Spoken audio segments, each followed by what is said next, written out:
ನಮ್ಮ bay of Bengal ಅಂದ್ರೆ ಬಂಗಾಳ ಕೊಲ್ಲಿಯ ಸಮುದ್ರದ ನಡುವೆ ಪ್ಲಾಸ್ಟಿಕ್ನ ಸಣ್ಣ ಸಣ್ಣ ದ್ವೀಪವೇ ನಿರ್ಮಾಣ ಆಗಿದ್ದಾವೆ. ನಾವು ಬೆಂಗಳೂರಿಂದ ಫ್ಲೈಟ್ನಲ್ಲಿ ಥೈಲ್ಯಾಂಡ್ ಕಡೆ ಹೊರಟಿದೀವಿ. ಇದು ನನ್ನ ಮೊದಲ ಇಂಟರ್ನ್ಯಾಷನಲ್ ಟ್ರಿಪ್. ಎಕ್ಸೈಟ್ಮೆಂಟು ತುಂಬಾ ಇದೆ.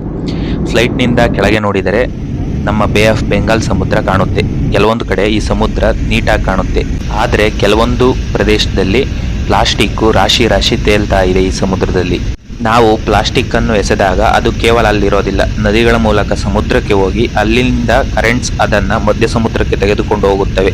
ಆದ್ರಿಂದಲೇ ಇವತ್ತು ಸಮುದ್ರದ ಮಧ್ಯದಲ್ಲಿ ಪ್ಲಾಸ್ಟಿಕ್ ಗುಡ್ಡಗಳು ನಿರ್ಮಾಣ ಆಗ್ತಿವೆ.